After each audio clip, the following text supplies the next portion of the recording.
ስርዓትና መሪዎች ሊቀየሩ ይችላሉ ሲሉ ጠቅላይ ሚኒስትር አብይ አህመድ ተናገሩ። ጠቅላይ ሚኒስትር አብይ አህመድ ለ130ኛው የአድዋ ድል በዓል የእንኳን አደረሳችሁ መልእክት አስተላለፉ። ጠቅላይ ሚኒስትሩ 130ኛውን የአድዋ ድል በዓል አስመልክተው ያስተላለፉት መልእክት እንደሚከተለው እናቀርብላችኋለን። የአድዋ ድል የኢትዮጵያውያን የማይቀየር አቋምና አቅም ያሳየ ድል ነው። ኢትዮጵያውያን በሀገራቸው ብሔራዊ ጥቅም፣ ነፃነትና ሉዓላዊነት ላይ የማይቀየር አቋም አላቸው።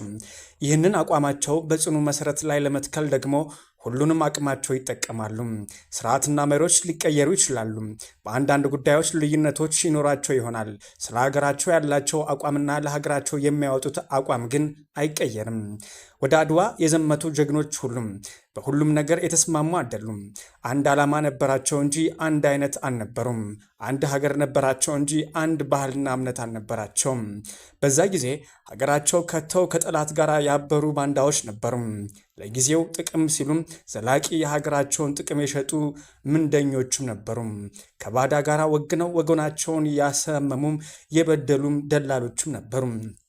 ጀግኖች እናቶቻችንና አባቶቻችን የተዋጉት ከወራሪው የጣሊያን ጦር ብቻ አልነበረም፣ ከምንደኞች ከባንዳዎችና ከሀገር ደላሎች ጭምር እንጂ። እብርተኛ ማለዳ ባንዳን ማሸነፍ ማለት ነው። እብርተኝነት ማለት ለሀገር ጥቅም ሲባል የግል ጥቅምን ማሸነፍ ማለት ነው። አርበኝነት ማለት ለሀገር ክብር ሲባል የራስን ክብር መስዋዕት ማድረግ ነው። የአድዋ ድል በዓል እነዚህ ሁሉ የምናስታውስበት ነው። የአድዋ ድል በዓል የኢትዮጵያውያን አቅምና አቋም የገለጠ ሁሉ ዛሬም በጸና አቋም የኢትዮጵያን ሁለንተናዊ አቅም የሚገለጥበት ጊዜም ነው። በግብርና፣ በኢንዱስትሪ፣ በቱሪዝም፣ በማዕድንና በዲጂታል የሀገራችን ያላት አቅም መገለጥ አለበትም። የአድዋ ድል በሁሉም ዘርፍ ለመደገምም የኢትዮጵያ አቅም ጽኑ መሰረት ሊኖረው ይገባል። ሀገርን አቅምን ማሳደግ አቅም ይገነባታል። ሀገርን አቅም ይሰራታል። አቋም ያጸናታል። ሀገርን አቅም ያራምዳታል። አቋም ያሻግራል። የአድዋ ድል በዓላችን የኢትዮጵያ አቅም ይበልጥ የምንገነባበት የኢትዮጵያውያን አቋም ይበልጥ የሚያጸናበት እንደሚሆን ተስፋ አድርጋለሁም ብለዋል። ኢትዮጵያ በልጆቿ ጥረት ታፍራና ተከብራም ለዘላለም ትኑር። ፈጣሪ ኢትዮጵያና ሕዝቦቿንም ይባርክ። የነዳጅ ኩባንያዎች የገበያ ድርሻ በአዲስ መመሪያ ሊወሰን ነው።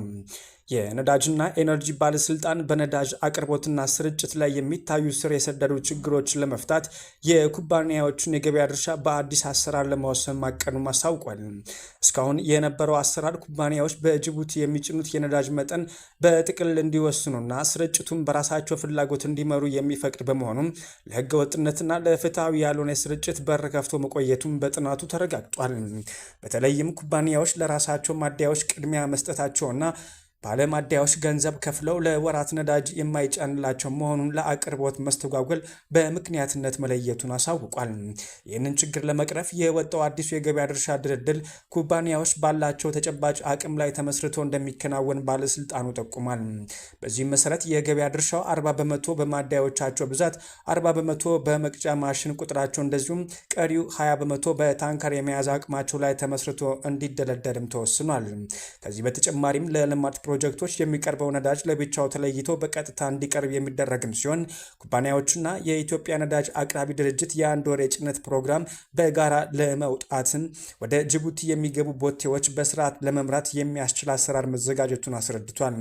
ይህ አሰራር ተግባራዊ ሲሆንም ባለማደያዎችም የሚገጥማቸውን የእንግልት ጊዜ የሚቀንስ ከመሆኑም ባለፈም በጅቡቲ ሆራይዘን የሚፈጠረው የቦቴዎች መጨናነቅና ያልተገባ ክፍያ እንደሚቆም ይጠበቃል። የኢትዮጵያ ብሔራዊ ባንክ የውጭ ምንዛሬ ገበያውን ለማረጋጋት የዋጋ ንረት ለመቆጣጠር በጀመረው መርሃ ግብር መሰረትም የ20ኛው ዙር የውጭ ምንዛሬ ጨረታ በቀጣዩ ሳምንት እንደሚካሄድ አስታወቀ። ባንኩ ባወጣው መግለጫ መሰረትም በመጪው ማክሰኞ የካቲት 24 ቀን 2018 ዓ.ም በሚካሄደው ጨረታም 70 ሚሊዮን የአሜሪካ ዶላር ለገበያ ይቀርባል ብሏል። ከሁለት ሳምንታት በፊት ማለትም የካቲት 10 ቀን 2018 ዓ.ም በተካሄደው 19ኛው ዙር ጨረታ 31 የንግድ ባንኮች ተሳትፈው የነበረም ሲሆን 145.31 ሚሊዮን ዶላር የመግዛት ፍላጎት ቀርቦም ነበረ።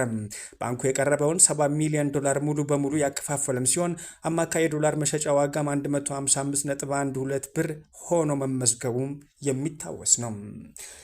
የኢትዮጵያ ድምፅን እያደመጣችሁ ትገኛላችሁ አድማጮቻችን። ከውጭ መገናኛ ብዙሃን ወደ ሰማናቸው ጉዳዮቻችን ቀጥለናል። የኢራን እስራኤልና አሜሪካ ጦርነት ይቆማል ሲባል እሳት ሆኖ ቀጥሏል። አሜሪካም እስራኤልም በጦርነቱ ላይ ቤንዚል እያዘነቡበትም ይገኛሉ። ዛሬ ብቻም ከ3400 በላይ በረራዎች በመላው ዓለም ተሰርዘዋል። በመካከለኛው ምስራቅ በሚገኙ 7 ሀገራት ብቻም ወደ 3400 የሚጠጉ በረራዎች በዛሬው ዕለት መሰረዛቸውም ተገልጿል። የአውሮፕላን ማረፊያዎቹ እንደሚከተለውም እነግራቸዋለን። ዱባይ ኢንተርናሽናል ኤርፖርት፣ ኤምሬትስ፣ ሐሚድ ኢንተርናሽናል ኤርፖርት፣ ዛይድ ኢንተርናሽናል ኤርፖርት፣ ጃርጃ ኢንተርናሽናል ኤርፖርት፣ ኩዌት ኢንተርናሽናል ኤርፖርት፣ ባህሬን ኢንተርናሽናል ኤርፖርት፣ አልማክቶም ኢንተርናሽናል፣ እንደዚሁም ኤምሬትስ ዱባይ፣ የጀርመን፣ የፈረንሳይ፣ ሌሎችም አውሮፓ ሀገራትም የአየር ማረፊያቸውን ጨምሮ አጠቃላይ በረራዎች በዛሬው ዕለት መሰረዛቸውንም ይፋ አድርገዋል። ቀጥለናል አድማጮቻችን። የካሚኒ መገደል ተከትሎ እንደዚሁም የዓለም መንግስታት በኢራን ላይ ስለደረሰው ጥቃት በርካታ መግለጫዎችም እያወጡ ይገኛሉ። አሜሪካና እስራኤል በኢራን ላይ የተቀናጀ ጥቃት መክፈታቸው ተከትሎ ፕሬዚዳንት ዶናልድ ትራምፕ የአገሪቱ መንግስት እጅ እንዲሰጥ አሳስበዋል። ኢራናውያን ለመንግስት ለውጥ እንዲዘጋጁ ትራምፕ ከጠየቁ በኋላ የአገሪቱ ጠቅላይ መሪ አያቶላህ ካሜኒ መገደላቸውም ተገልጿል። እስራኤል በኢራን ጥቃት እንዳይፈጸምባት በሚል የቅድመ ጥንቃቄ ጥቃት ማድረሷም ገልጻለች።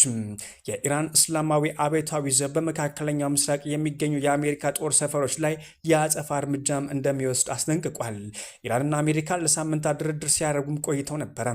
ትላንት ድንገት ጥቃት ከተፈጸመ በኋላ የተባበሩት መንግስታት ዋና ጸሐፊ አንቶኒዮ ጉቴሬስ ዓለም አቀፍ ሰላምና መረጋጋት ተናግቷል ብለዋል።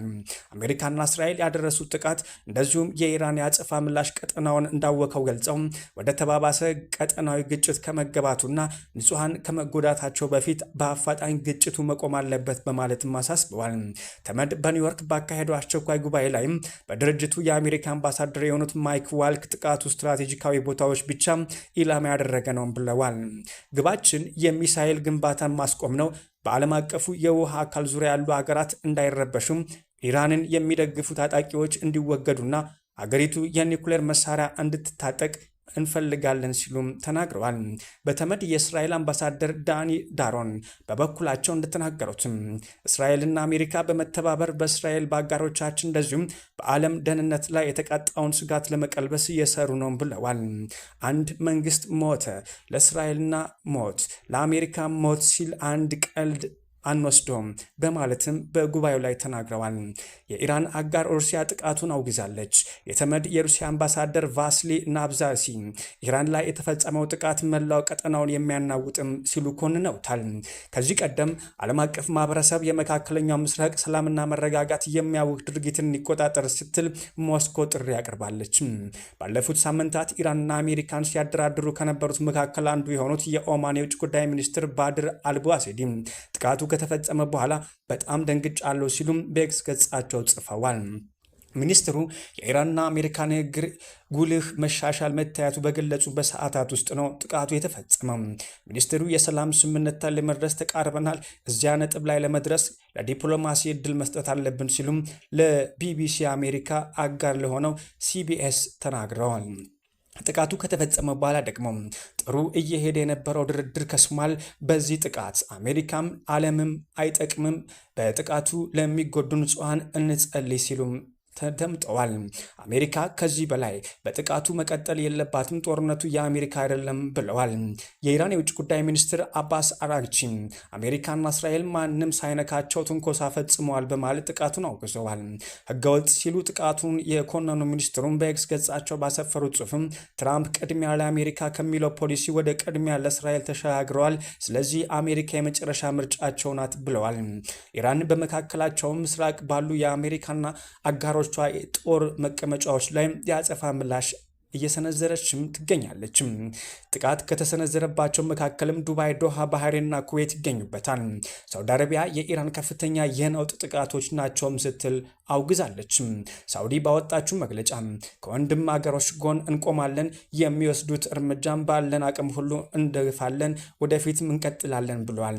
የፈረንሳይ ፕሬዝዳንት ኢማኑኤል ማክሮን፣ የጀርመን መራሄ መንግስት ፍሬድሪክ መርዝ እና የእንግሊዙ ጠቅላይ ሚኒስትር ሰር ኪር ስታርመርም በጋራ ባወጡት መግለጫ በድርድር መፍትሄ መገኘት አለበት በማለት አቋማቸውን ገልጸዋል። ሶስቱ ሀገራት ኢራን ላይ በተወሰደ እርምጃ ውስጥ ተሳታፊ እንዳልሆኑ ገልጿል። ከአሜሪካ፣ ከእስራኤል፣ ከመካከለኛው ምስራቅ ሀገራት እንደዚሁም ከዓለም አቀፍ ማህበረሰብ ጋራም ተቀራርበው እየሰሩ መሆኑም ተመላክቷል። የኢራን መንግስት ወደ ድርድር እንዲሄድ እንጠይቃለን፣ ኢራናውያን እጣ ፋንታቸው የመወሰን እድልም ይሰጣቸውም ብለዋል።